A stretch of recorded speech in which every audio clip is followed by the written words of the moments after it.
This is the Journey Podcast Edition. If what you're building didn't come with a playbook, you're in the right place. Okay, so here we are on the Journey Podcast Edition, and we've got an AMA today for you. This is a question from Mikhail in Prague. Hi there, I'm building a D2C subscription box featuring small batch, non-alcoholic spirits, and curated zero-proof cocktail kits. My early community seems interested, lots of newsletter signups and social follows, but conversions to first purchase are much lower than I'd hoped. Maybe I got market fit wrong. Where would you look first to diagnose the problem, and what signals would tell you if it's worth iterating or pivoting? Thanks from Prague, Mikhail. All right, Mikhail, well, thanks for writing in. So let's dive right on in. You've got signs of early traction, followers, email signups, and a product that rides a clear consumer trend. That's a solid foundation. And I'm intentionally calling it a service, not just a product. Thinking that way helps clarify what you're really offering, not just a box of ingredients, but a more curated experience. The value comes from your taste, your creativity, and the way that you bring it all together as an entrepreneur serving your customers. Let's be honest. Zero-proof cocktail recipe books, they've been around forever. And what you're offering has to go a little bit beyond that. Now, let's talk about the market.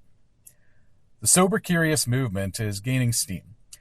Per capita alcohol consumption, it's following in a lot of Western countries, even in Czechia, which has one of the highest rates of consumption in Europe. If younger folks in Prague are following the same patterns we're seeing in North America, that's a pretty good sign. You're not imagining the trend. But before we assume this is a market fit issue, let's check something simpler first, the conversion math. What's your landing page actually doing? So you want to look at the ratio between people who see your offer and people who buy. Purchases divided by unique visitors, then you multiply by 100 to get a percentage.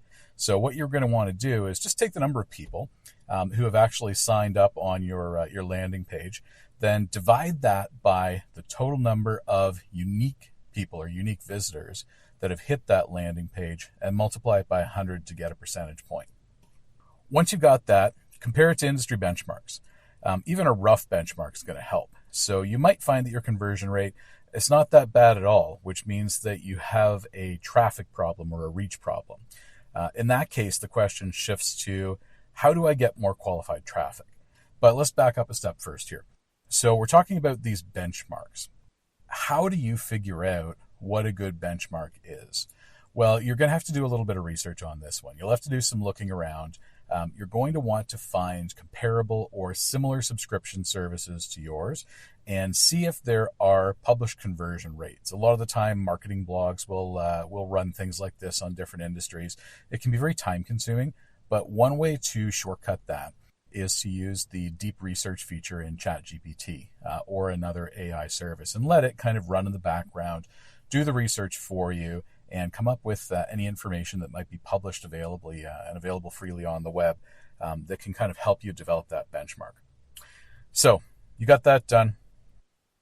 If your conversion rate, again, is pretty close to the benchmark or above the benchmark, then not really a market fit problem, I don't think. So you got to think beyond that.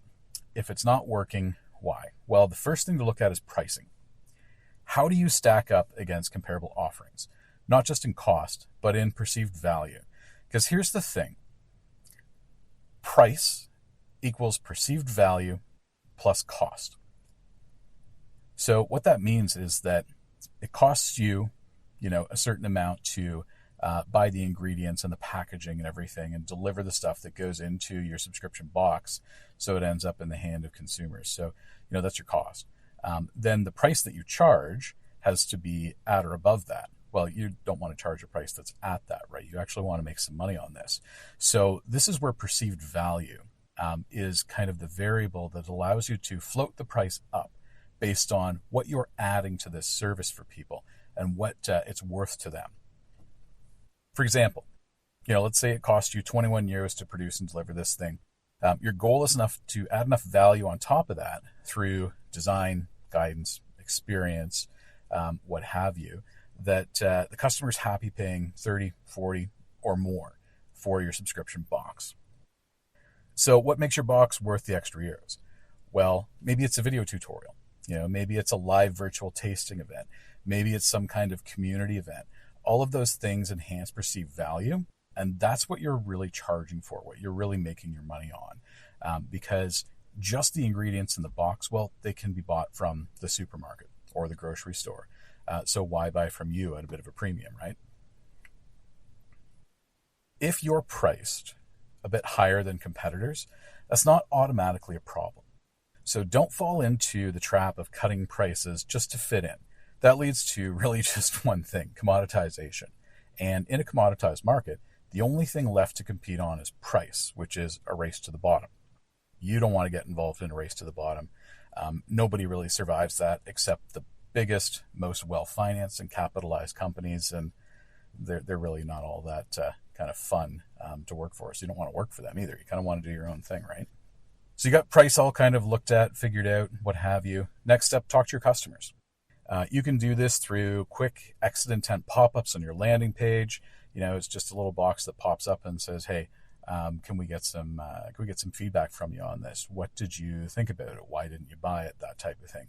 And response rates, they're going to be low on a quick exit intent pop-up, but it's passive. You don't have to do anything to collect the information after you have that pop-up running. So it's still kind of useful over time. Even better though, email a quick survey out to people who did buy the subscription box. Ask them why. And if you have time, talk to a few of them directly. Set up a call, get together with them for a tasting of one of your low alcohol or no alcohol cocktails, and just have a conversation with them. If there are people in Prague who are kind of nearby and you're willing to do that.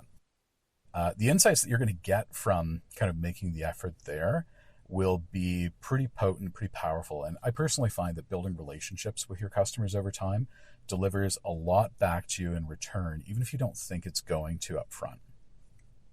Now let's talk about pivot signals. That was kind of the other part of your question. This one's murky, and I'm going to be honest with you, there's no great playbook for knowing when to pivot.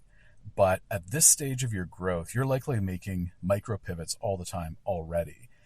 You're kind of exploring what's working, what's not working. You're making small changes. You're testing things, whether it's in your subscription box offering or how you market it.